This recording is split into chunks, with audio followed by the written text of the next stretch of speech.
नमस्कार। 11th physics की class में आपका वेलकम करने के साथ साथ आपको याद दिलाना चाहूँगा कि हम रोज़ एक एक वीडियो में लगभग चार पाँच नए टॉपिक्स पढ़ रहे हैं। अगर आप उन वीडियोस को सीरीज वाइज देखेंगे तो एक सीक्वेंस के जरिए आपके समझ में सब कुछ आएगा। लेकिन आप बीच की वीडियो मिस करते हैं या कुछ टॉपिक छोड़ देते हैं तो आप चाहकर भी नहीं समझ सकते, क्योंकि अधिकांश चैप्टर में टॉपिक एक दूसरे से कनेक्टेड हैं। पहला टॉपिक आपने पढ़ा तभी उससे आगे वाला आपकी समझ में आएगा। तो अभी हमने शुरुआत ही की है, ज़्यादा आगे नहीं निकले हैं। कोशिश करेंगे जल्दी से जल्दी आप सीरीज वाइज सीक्वेंसली पढ़ें। आज हम सेकेंड यूनिट आपकी है शुद्ध गतिकी और थर्ड चैप्टर है सरल रेखा में गति, मोशन इन लीनियर। तो आज हम इसमें कुछ टॉपिक पढ़ेंगे। आगे आने वाले टॉपिक में टूल बना करके इनका इस्तेमाल आप कर सकते हैं, उसको ध्यान में रखते हुए पढ़ेंगे। तो सबसे पहले आता है निर्देश तंत्र, फ्रेम ऑफ रेफरेंस। हमने कार्तीय तल पढ़ा था गणित में जूनियर क्लासेस में। उसमें दो एक्सेस होते थे, एक्स और वाई। उसके बाद हमने फिर 3D पढ़ा, 3 डायमेंशन। उसमें जेड एक्सेस और जुड़ा, यानी कि तीन ऐसे एक्सेस जो एक दूसरे के 90 अंश पे हो। एक्स वाई के 90 डिग्री पे है, वाई जेड के, जेड एक्स के। ये आपस में तीनों एक दूसरे के 90 डिग्री में है। तो निर्देश तंत्र एक ऐसा तंत्र है जिसमें किसी वस्तु की स्थिति ज्ञात करने के लिए किसी अन्य स्थिति वेक्टर के समुच्चय की आवश्यकता होती है, उसे निर्देश तंत्र कहते हैं। 2 कैटेगरी में इसको डिवाइड किया है, जड़त्वीय यानी कि इनर्शियल रेफरेंस फ्रेम और अजड़त्वीय यानी कि नॉन इनर्शियल रेफरेंस फ्रेम। तो जड़त्वीय कौन से? जड़त्वीय निर्देश तंत्र वह तंत्र हैं जिनमें न्यूटन के सभी नियम पालन होते हैं या न्यूटन के सभी रूल्स को फॉलो जो फ्रेम करते हैं वो।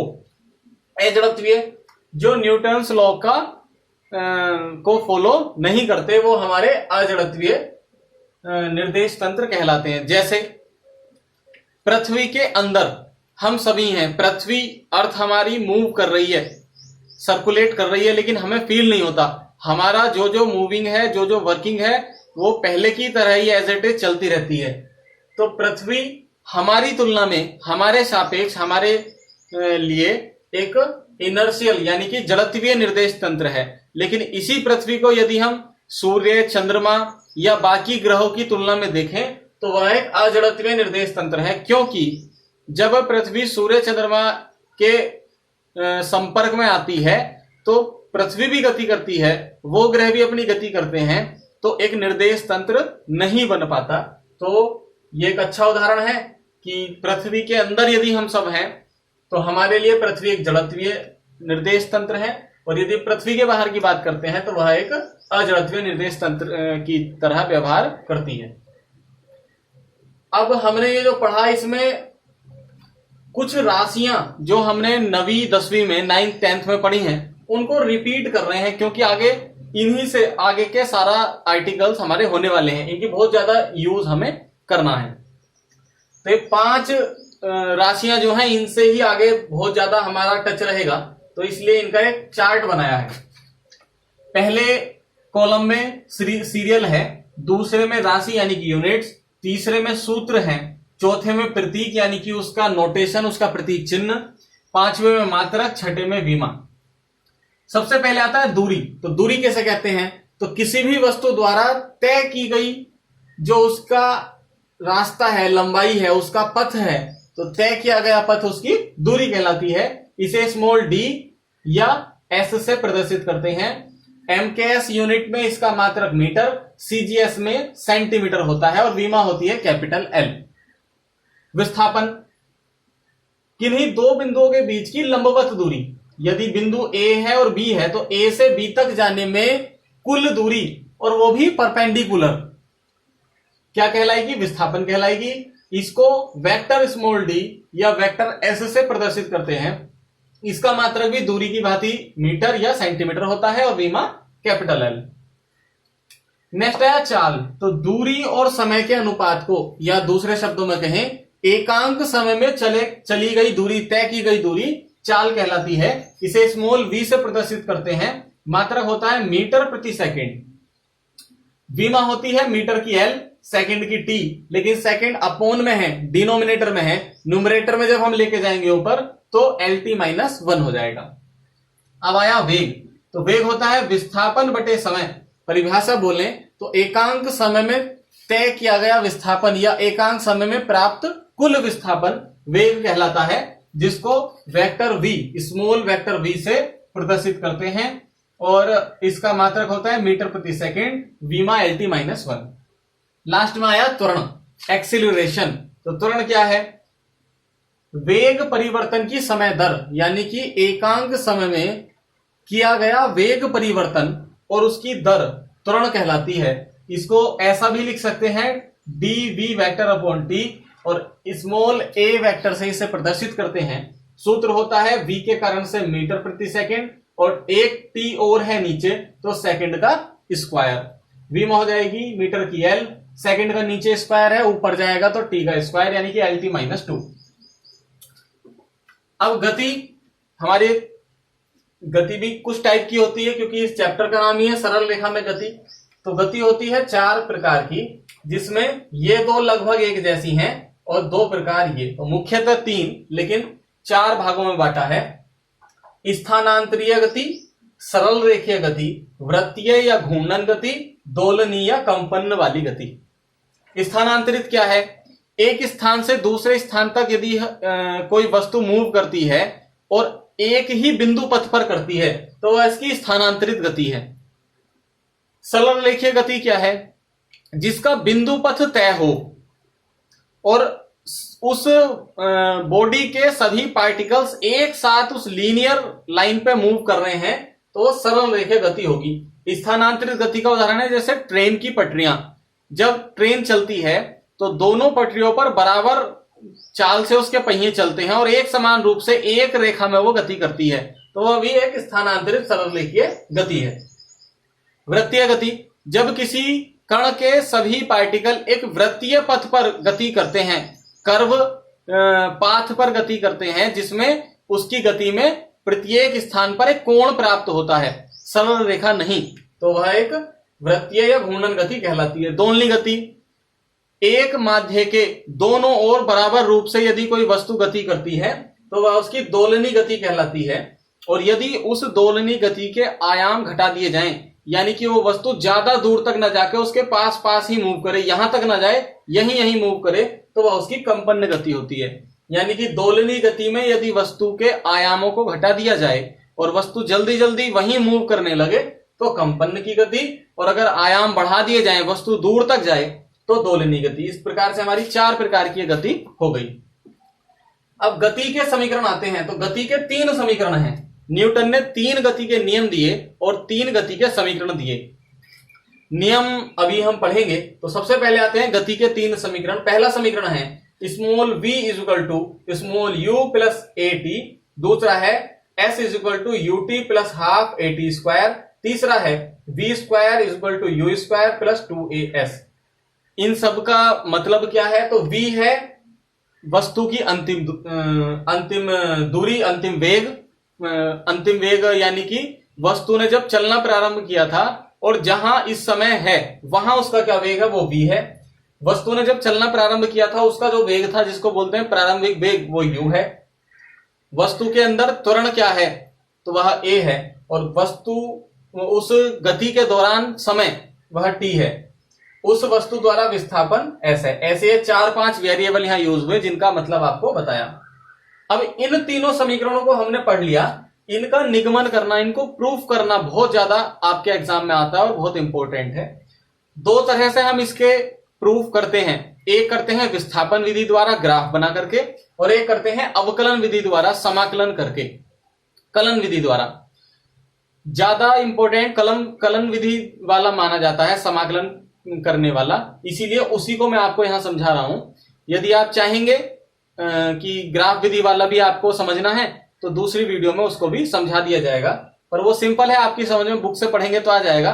इसको थोड़ा समझाने की जरूरत है, इसलिए समझ रहे हैं। तो पहली समीकरण की उत्पत्ति हम पढ़ते हैं, उसके लिए एक भूमिका बनानी है उसकी। तो माना कोई वस्तु यहां इस स्थान पर है, उस समय वस्तु का वेग स्मॉल u है। कुछ देर बाद t टाइम t टाइम पे उस वस्तु का वेग स्मॉल v हो जाता है और वस्तु s विस्थापन प्राप्त कर लेती है।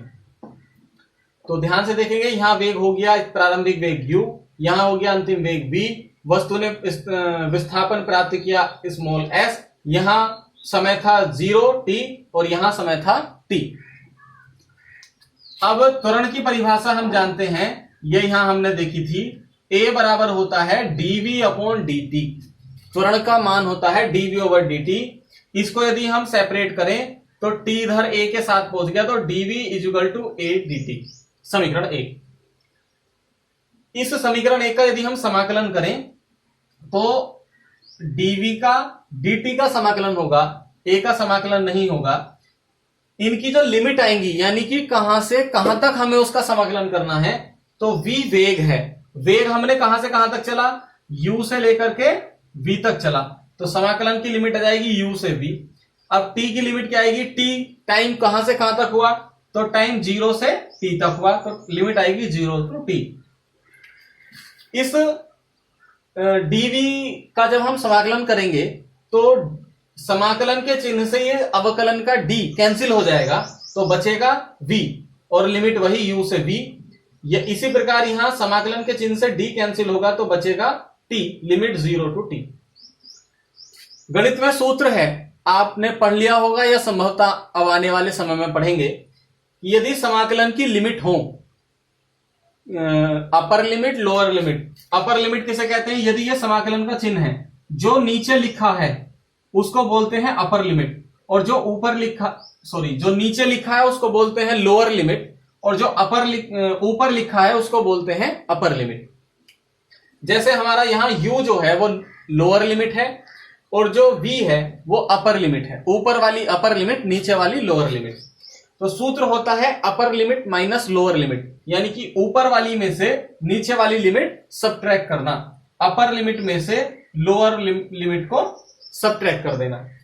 तो यहां आया, ऊपर v था नीचे u था तो v माइनस u, और यहां ऊपर t था नीचे 0 था तो t माइनस 0। इसको सोल्व किया तो बना v equal to u plus at, जिसे हम कहते हैं न्यूटन का प्रथम गति का समीकरण, फर्स्ट इक्वेशन ऑफ न्यूटन। हमारी ये v equal to u plus at आ गई। दूसरी इक्वेशन का हम प्रूफ करेंगे, तो यहां लेते हैं वेग की परिभाषा से v equal to ds over dt। यहां dt को dv की मल्टीप्लाई में ले जाते हैं तो ds आया v इंटू dt। फिर से हम v की वैल्यू यहां फाइंड आउट कर चुके, u प्लस at थी, इस वैल्यू को यहां डालते हैं तो आता है u plus at multiplied dt। इस dt की गुणा इस u से और इस at से हम करते हैं तो ये कंप्लीट बनता है u dt a dt। समाकलन करने पर इस s का समाकलन करेंगे तो चूंकि हमारा यहां 0 से हमारी s दूरी हमने चली, तो 0 से s, u बाहर रहेगा, dt का करेंगे 0 से t, a t dt, तो a t अंदर रह जाएगा जिसका समाकलन होगा 0 से t तक।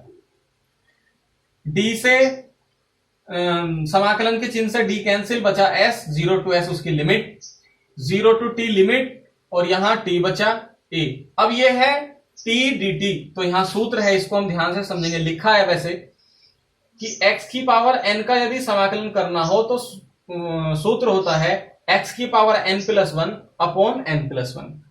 यहां हमारा t था, t की पावर यदि मैं 1 मान लूं तो यहां जब हम इसका समाकलन करेंगे तो n के स्थान पर 1 रखेंगे, तो 1 प्लस 1 यानी कि 2, यानी कि t का स्क्वायर अपॉन 2। ये जो हमारा s था, s माइनस 0 आया, upper limit minus lower limit, उसके बाद t का upper limit minus lower limit तो t माइनस 0, और ये upper limit minus lower limit यानी कि t स्क्वायर के स्थान पर, और जब लोअर लिमिट 0 रखेंगे तो ये पूरा क्या हो जाएगा 0।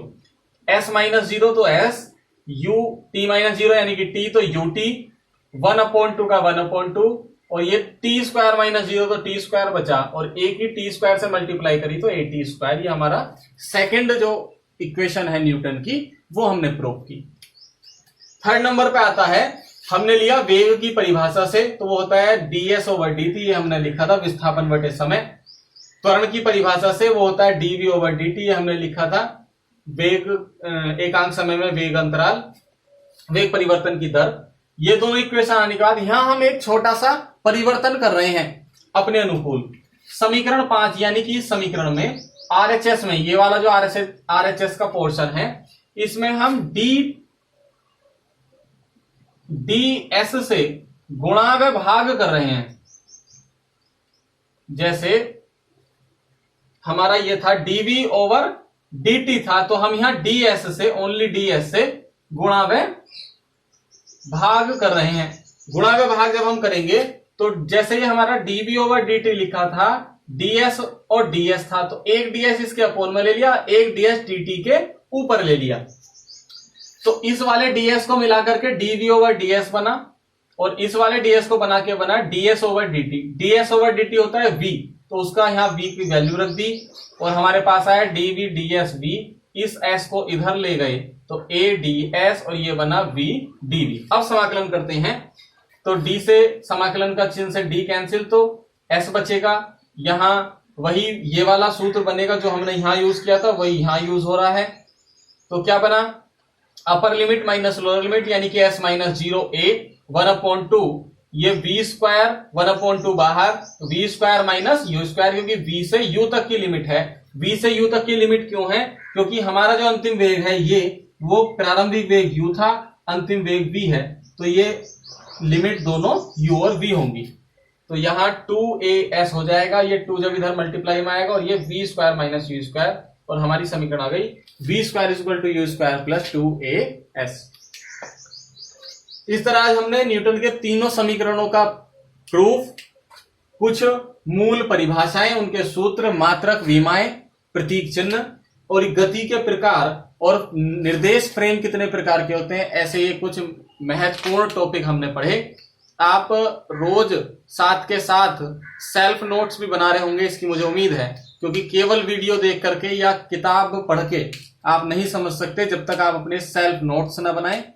आप कोई समस्या महसूस करते हैं तो जरूर उसके बारे में पूछें, और रोज आप हाथ के हाथ अपने आर्टिकल कंप्लीट करते जाएंगे, उससे रिलेटिव एग्जाम्पल्स भी आप कर रहे होंगे। इन्हीं उम्मीदों के साथ धन्यवाद।